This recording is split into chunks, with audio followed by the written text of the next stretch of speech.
what's up nga sa inyo mga kalpa, no? So, pinadalhan ulit tayo ng pre-sample ni Double Bubble Wrap. So, ito nga pala yung latest na digital speedometer para sa Honda Click 125 pang B2, B3 at B4. So, pwede rin ito sa Honda Click 150. So, tara, unboxing na natin at install na natin. And then, i-quick review na natin itong pinadala sa atin. So, kung gusto ninyong umorder, iwan natin yung link dyan sa baba, sa pin comment, at dyan sa description box para pagka gusto ninyong umorder, ay rekta Shopee na kayo. Tara, let's go!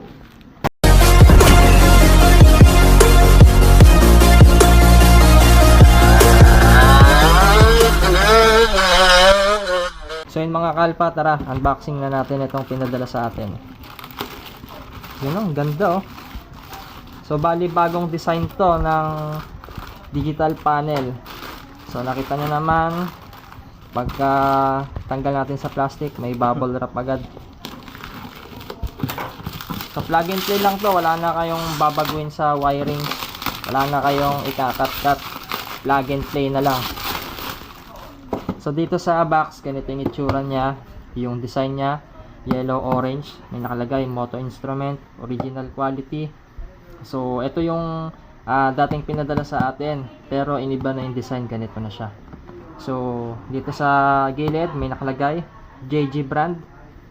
JG yata ito eh. Tapos, waterproof, high quality, clear and accurate.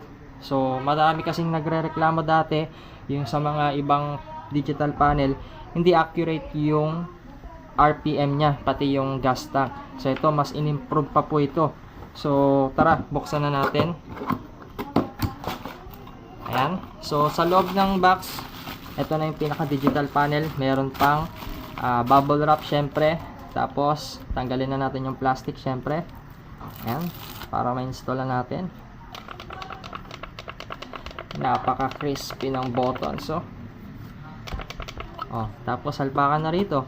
Parang stock lang din siya, oh. Ayan, JG brand.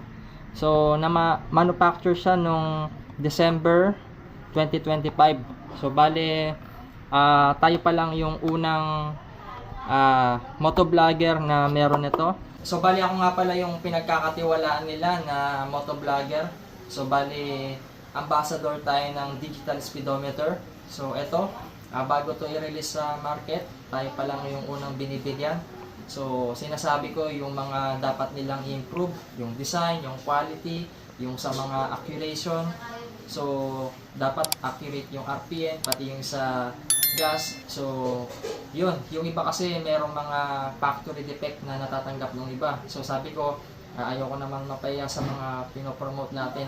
So, dapat kailangan nilang galingan. So, wala namang perfectong tao. Minsan may mga mali tayong natatanggap, di ba? So, kapag meron kayong na-experience sa ganon, i-chat nyo lang yung seller. So, papalitan nila yan ng bago kapag meron kayong na-experience sa ganyan.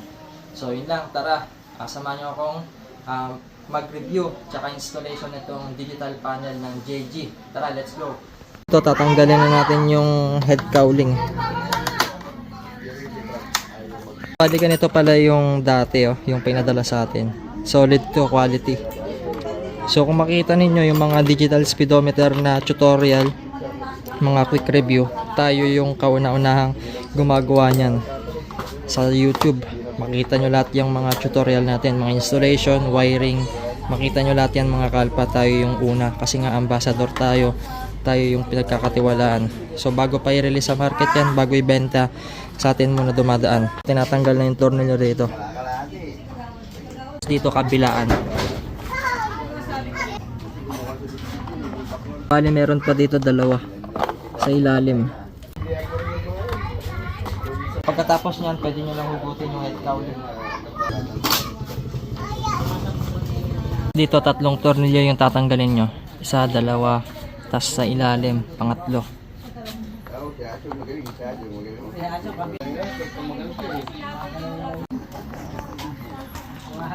And bago nyo tanggalin yon, hugutin nyo muna yung mga socket dito. So ito, natanggal na yung pangatlong tornilyo, hugutin na natin yung panel.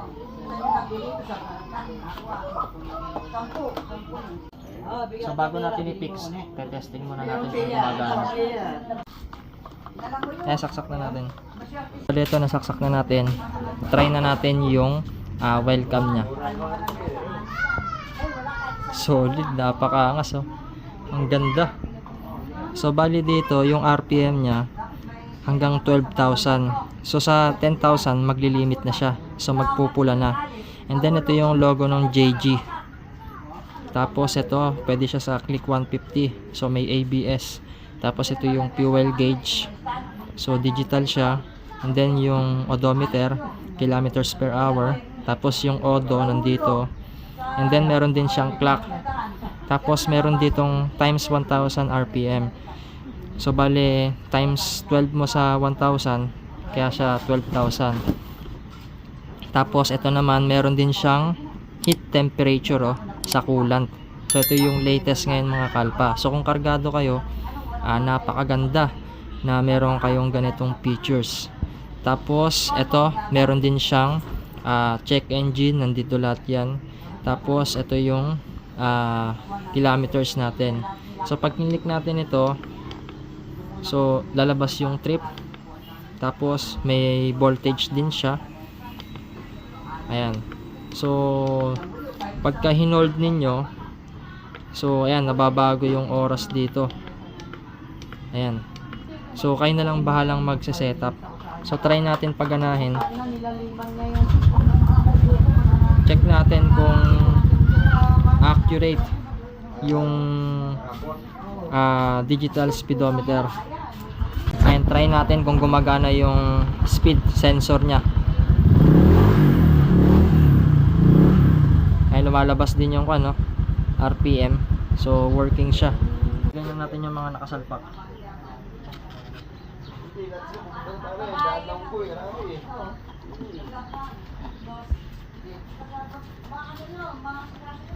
Babalik nyo na yung mga pinagtatanggal ninyong tornilyo. So di ko na ipapakita para hindi gaano matagal. Ito, na-install na natin yung bagong digital speedometer. Ayan, check natin ulit. Napakaganda oh. So ito yung auto start system.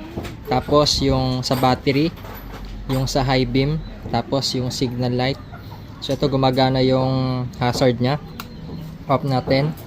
Sa left side, sa right side. Tapos yung high beam, on off. Yan. Tapos pagka lobat yung battery ninyo, lalabas dyan. And then push start natin. So bali ito, naka-on yung ABS, wala siyang connection. So ganyan lang talaga yan. Pero pagka in-install nyo sa click 150, mawawala yan. Gagana lang yan pagka gumagana yung ABS ninyo. So ito, gumagana siya. So kayo na lang balang magse-setup sa time. So sinabi ko na yan kanina. Tapos ito yung sa coolant, nakita nyo naman. Mamaya magte-test ride tayo. Ayan o.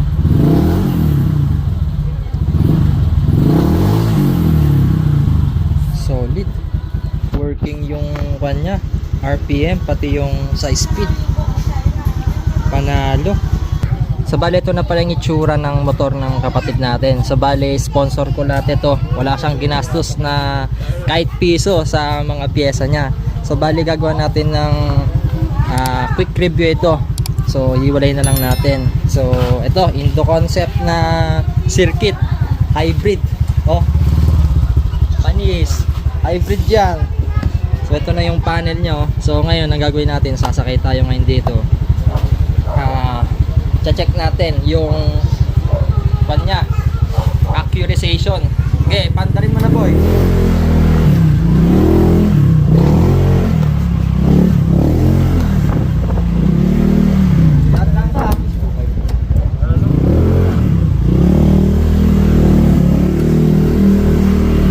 Accurate naman boy. Oo, accurate naman. Hindi, ikaw yung may motor niyan yung totoo. Oo. Baka sinasabi mo lang. Yeah, accurate. Accurate siya. Accurate siya. Malalaman natin kapag malalaman natin dito sa dito sa daan. Dito. Okay, diretso mo.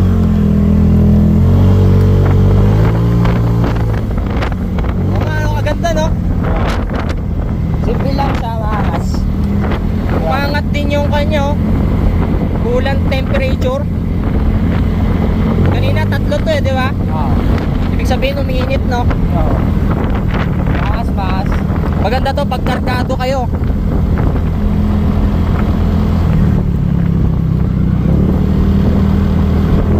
Mamaya try natin yung high RPM sa high speed.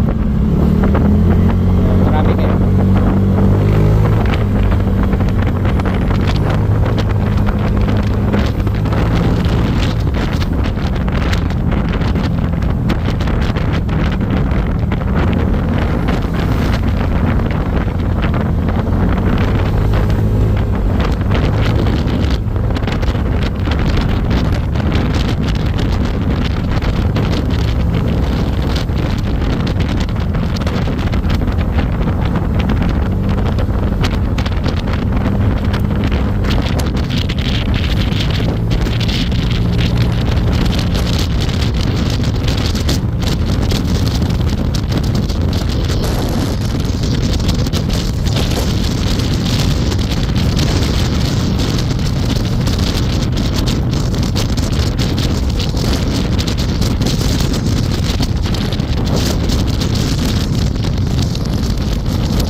So dito mga kalpa, nakita nyo naman sa video natin, hindi ko na kinat yan. Ayan, yung kapatid ko na lang yung magsasabi kung ano yung quick review niya para dito. Ano tol, anong masasabi mo tol? Simple lang yung simple lang yung design. At the same time, accurate siya sa akin kasi depende naman sa user yan. Depende naman sa kung paano mo ginagamit yung motor mo. Kung sa tingin mo yung speed is naka-align dito sa sa speedometer natin. Tapos yung sa RPM niya? Oo, naka-align naman siya para sa akin. Accurate naman. Accurate naman siya para sa akin. And then yung kagandahan dito, ayan, makikita nyo yung coolant temperature. So ibig sabihin ng C, cool. Tapos yung H, hot. Tapos sa left side yung fuel indicator, hindi sila nag-focus sa isang kulay. So nakita ninyo, kulay dilaw yung sign ng gas. And then yung sa kanya naman sa fuel, ayan, kapag ka low na, pula siya. Tapos kapag 1 bar hanggang full, so may pagka bluish yung color niya. So medyo cool blue yung kulay niya rito. And then dito sa 129, ang kulay niya mga kalpa, parang may pagka siya dark gray. Yun yung nakikita ko And then dito sa 10, 11, 12, parang siya, parang maroon. And then dito sa speed, ayan yung mga malalaking detalye na siya, kulay puti na. So bali hindi pa natin nilalagyan ng ng protection. So pag bibili kayo nito, lagyan nyo na lang agad ng protection. So halos same na same sila nung mga ni-release na digital panel ng pang Sniper 150 and 155. Ang hinahanap ko rito mga kalpa, wala lang siyang sensor. Kasi yung sa 150 tsaka sa 155, ganito yung panel niya, pang sporty design siya. Parang ang pang racing eh. Di ba yung mga sa racetrack? Alam mo yung ibig kong sabihin? Ganito yung design niya. So yung sa yung sa sinasabi ko, yung sa mga pang sniper na ni-release na ganito yung ni-review natin, meron siyang sensor para dito sa dim light. So kapag maliwanag, nagse-self adjust yung LED niya. Tapos pagka pagka madilim, or ayan, katulad nga nung sinabi ko, pagka maliwanag, madilim, nag-a-adjust siya. So pagka madilim, siya, yung parang nilolow niya yung ilaw. Tapos pagka sobrang tirik naman yung araw, ayun, dun niya binibigay yung full potential nung brightness niya. So far so good naman itong kanya digital speedometer. Ang wala lang dito mga kalpa yung fuel average. So kung stock lang naman yung motor ninyo, para sa akin hindi na big deal yun yung wala yung fuel average nya, kasi talagang matipid naman ang Honda Click. Pero kung naka aftermarket kayo ng mga CVT or mga pipe, talagang magkukonsumo yan ng konti dito sa fuel average natin. So ang kagandahan dito, yung pinalit nila rito yung fuel tawag dito yung coolant temperature. So goods na goods yan pagka naglo long ride kayo. So may indicator na siya. Pero kung kargado yung motor ninyo, napaka helpful nitong coolant temperature. So ulitin ko mga kalpa, yung link nito nasa pin comment at dyan sa description box. So bago i-release sa market to, pinapatest muna sa atin. Tayo lang yung pinagkakatiwalaan ni JG and then ni Double Bubble Wrap na ambassador dito sa YouTube. So nasa 2,000 plus lang ito pagka orderin ninyo. So kung gusto nyo ng sporty design, ng pang magandahan na design, ayan, yung parang futuristic, I mean yung ganon. So ito na yung bilhin ninyo, talagang napakaganda. At yun lang mga kaalpa, sana nag-enjoy kayo. At huwag niyo sana nakalimutan mag-subscribe sa channel natin. I-click yung notification bell para sa tuwing nag-upload tayo ay lagi kayong ma-notify at lagi kayong updated. And thanks for watching and goodbye. I know